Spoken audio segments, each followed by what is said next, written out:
Hola, muy buenas. Para el que no me conozca, soy Mario, o no Hookah en Instagram. Y hace una semana estuve en Frankfurt, en la Shisha Messe, y tuve una entrevista con alguien de Darkside. No me he puesto la camiseta porque se ve que la M ya no es mi talla. Esta entrevista se me ocurrió porque mucha gente, desde que estuve en Rusia, en la Hookah Cruise Show, me pregunta acerca de Darkside, se lo recomiendo, cómo lo paqueo. Y bueno, qué mejor manera de que alguien de Darkseid sea el que os responda esas preguntas. Entonces tuve una entrevista con Misha, que es el jefe de producción de Darkseid, y las preguntas fueron del estilo: ¿cuál fue el origen de Darkseid? ¿Qué sabores habéis traído a Alemania? ¿Qué días de futuro tenéis? ¿Cómo paqueas Darkseid? Etcétera. ¿Qué pasa? Que, bueno, los que me conozcáis mejor, los que me sigáis en las redes y demás, sabréis que yo soy más de fotos o análisis escritos. En cuanto a vídeos, soy nulo. Y la introducción que hice allí fue un desastre. Entonces digamos que esto es la introducción, esa parte la he cortado y esto va a ser la introducción. Estoy fumando en la colaboración que hizo Eon con Darkside para la Shisha Messe, y la cazoleta es una cazoleta rusa entera de metal, se llama Ogonek de Frigate y va bastante bien. Respecto a lo que estoy fumando no os lo voy a decir porque es la mezcla favorita de Misa y eso lo veréis en la entrevista. Respecto a la entrevista, está entera en inglés, pero lo he subtitulado todo, ¿vale? Por eso he tardado un poco más en sacar este vídeo, porque bueno, imaginaros un ruso y un español hablando inglés, ¿sabes? Pues me ha costado un montón. Y nada, no os molesto más y os dejo con el vídeo.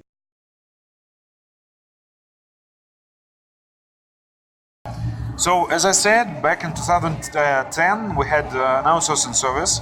We started that back in 2008. So I came by 2 years later. Yeah. So we served shishas in one of the best hookah lounges in Moscow. Not hookah lounges, but biggest restaurants like Ritz-Carlton Moscow.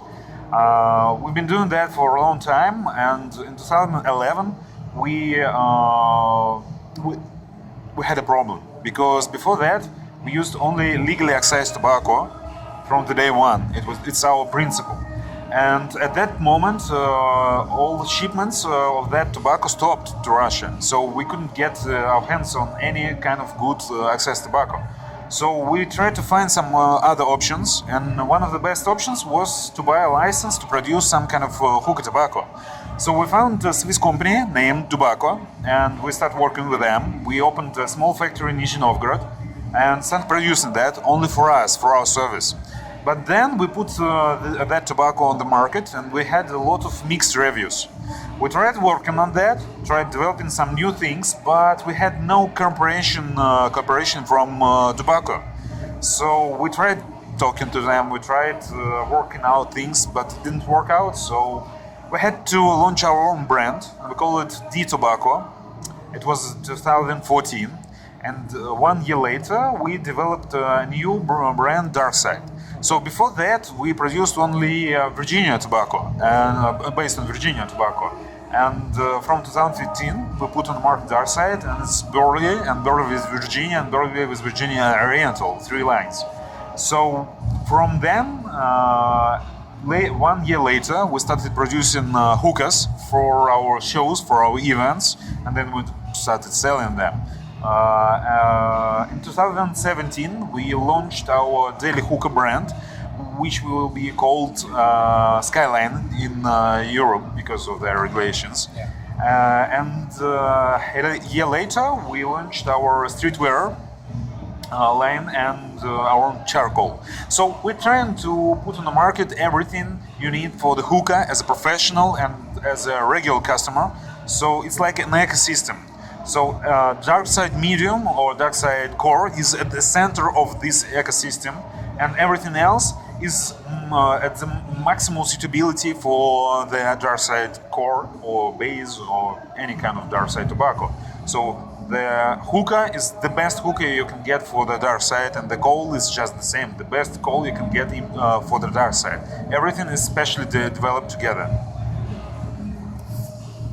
So, please, I hope it's not fact. Yes.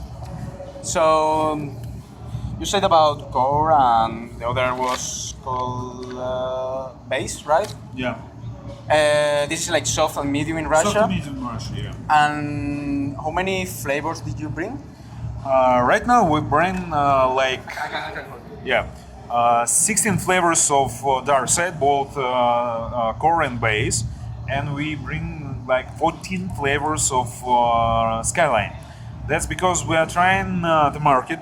We don't know the taste of the market right now, so we have to go through a complicated process of talking to our customers how they like that flavor or this flavor, because the tastes are very different, not even between countries but between regions. For example, in Russia, what they like in Moscow, they don't like it in Krasnodar or Nizhny Novgorod, so it's a very complicated process. In Russia we have 55, I think, flavors of Darkside right now, and 20 flavors of Daily Hookah, I mean Skyline.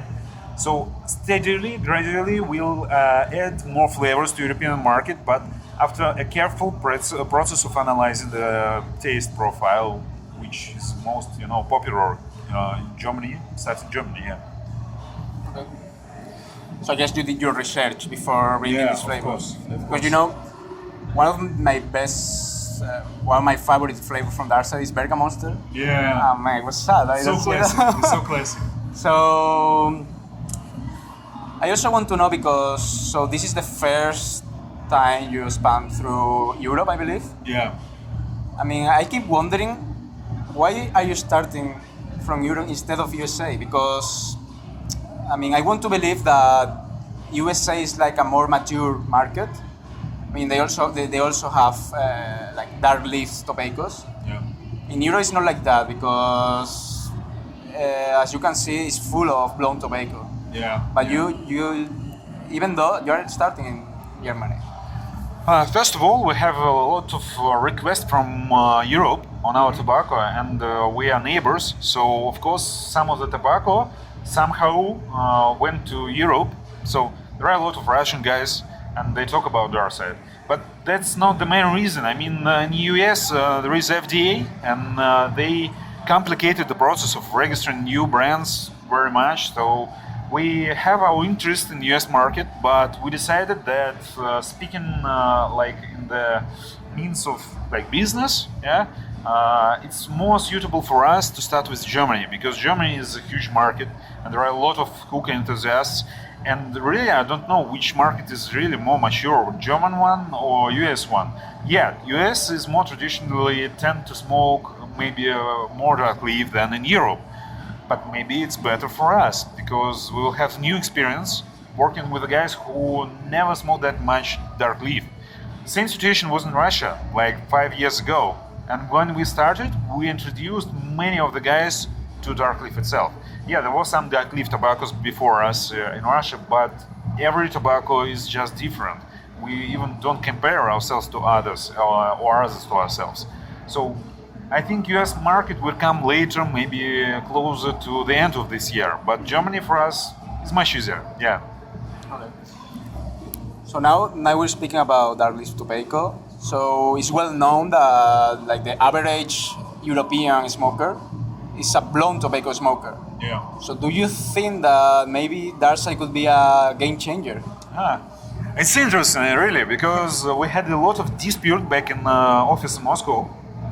We thought, do we have to bring medium, I mean core, to Europe at all? Because, a lot of blonde leaf, everything is like 1% nicotine, so it's not that strong to smoke.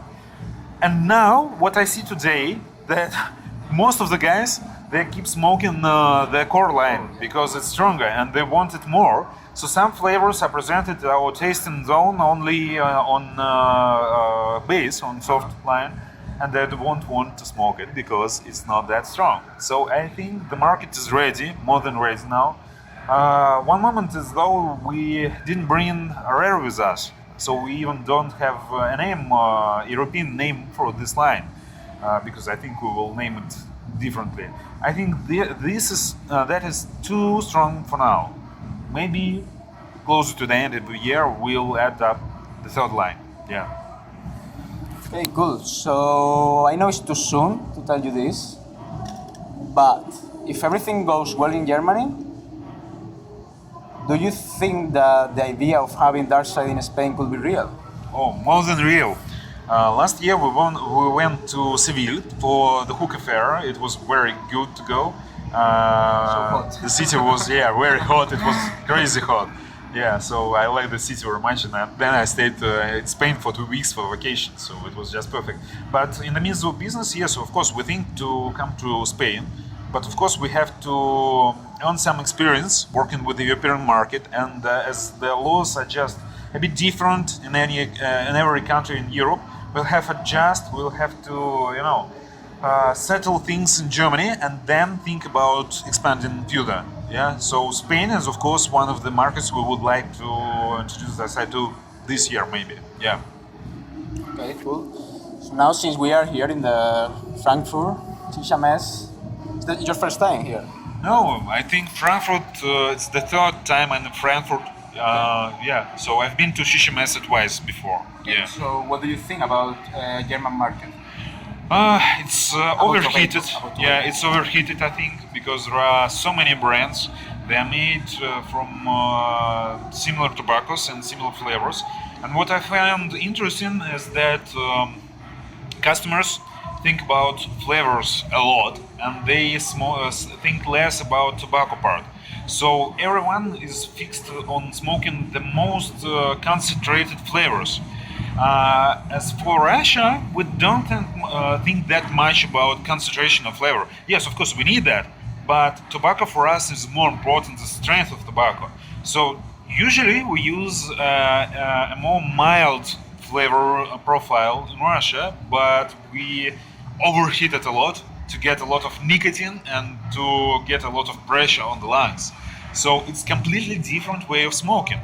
And first time I was in Frankfurt, I was shocked because I didn't know how to smoke this, and I didn't find any reason. Why do Germans use, for example, 4 hoses? We use only one hose in Russia. Why do they use those wide shafts in Hookah? I mean, 13 millimeters. Why do you use funnels? And then the second year I understand, because they smoke together, like 6 person can smoke one hookah, and it's cheaper for them like this. So you have to have a lot of flavor in it. So there is a strict logic, but logic in Russia works different way. For example, one hookah is not only for 1 or 2 persons. In many hookah lounges in Russia, it's forbidden to smoke one hookah for 3 persons. If you have a company of 4 persons, you have to order 2 hookahs, 3 hookahs. So it's just a strict rule. So there are some interesting differences, but combining these different methods and cultures is always interesting. For example, a lot of guys in Russia, they ask about our cooperation with Ion. So it's the first time Darkside makes a hookah with this diameter like 12 millimeters. Because usually we say only 11, it's the best. Yeah, so there are some new things we're trying. And of course, there is not such a thing as the best way to smoke.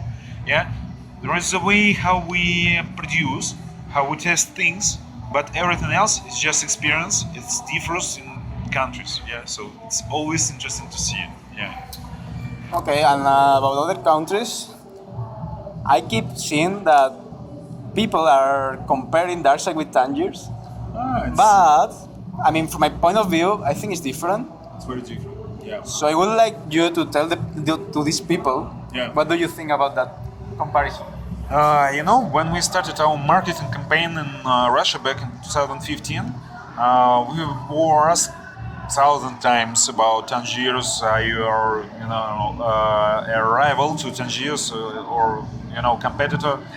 No, because Tangiers is completely different product. The cut is different. So Tangiers is best smoked on funnel for like 3 hours on low heat. The flavor, the tobacco is just so different, and you have to smoke it very, slowly. Yeah, so it's a completely different experience. Darkside has a bigger cut, like 10 times bigger. We have a flavor that works better on the higher temperatures, and the sensation you get from tobacco, from nicotine levels, from flavors, is just completely different. So Me personally, I love tangiers. My favorite flavor is cashmere. Every time I go to any kind of hookah lounge, I would order the tangiers cashmere because, of course, I have a lot of smoking of my product. I want to smoke something different, and usually it's tangiers. But, for example, in Russia, we have a tradition of using tangiers in Turkish bowls, of overheating tangiers and for smoking for 1 hour. So it's very harsh. That way, I don't like to smoke tangiers. I'd like to smoke that very slowly. And this means Darkside works differently. It's different leaf from different region with different flavors, with different maybe goals. Okay, and to wrap this up, how do you pack Darkside? Me personally, when I work in the lab, I will take a Turkish bowl, put there fluffy, 12 to 15 grams of tobacco, and I would leave a small gap, like 1-2 millimeters, between heat management system of oil and the tobacco. I'll put like 3 coals initially, 25 millimeters, in the heat management system. And I will start the shisha, and then I will leave only 2 coals. But that being said, it's only on 11 millimeter diameter shaft. I mean the hookah. So with the classical restriction. And what else to say? Don't overheat it. And don't burn it because it ruins the experience. Darkside is designed to smoke for hour or hour and a half, but only if you leave this gap, if you fluff pack, and if you make the whole tobacco mass inside the bowl work all together. So you get the even effect of evaporating the flavor, the nicotine, the glycerol and sugar syrup. So everything should be combined, and the tobacco shouldn't burn, and we have to preserve the smoke in the phase of fog, if you understand. So there are no solid parts, and the tobacco is not burning. It's the best this way. Yeah. Okay, so I think that's most of it. I would like to know also what's your favorite flavor from Darkside? Ice granny with polar cream, 50-50. It's my favorite for 4 months now. Okay, so that's all. Yeah, Thank you so much. Thank you. Hope you all enjoy and see you. Pues nada, eso ha sido todo. Espero que os haya gustado. Había un pequeño corte o alguna cosa durante el vídeo porque hubo algunos problemas. Pero creo que la entrevista estuvo bien. Fueron preguntas un poco generales. Ya si tenéis algunas más específicas me las dejáis en algún comentario. Y os la intento responder yo o me las apunto y en un futuro, quién sabe, a lo mejor puedo tener otra entrevista. Y nada, eso es todo por mi parte. Nos vemos en la Shisha Messe de Sevilla. Hasta luego.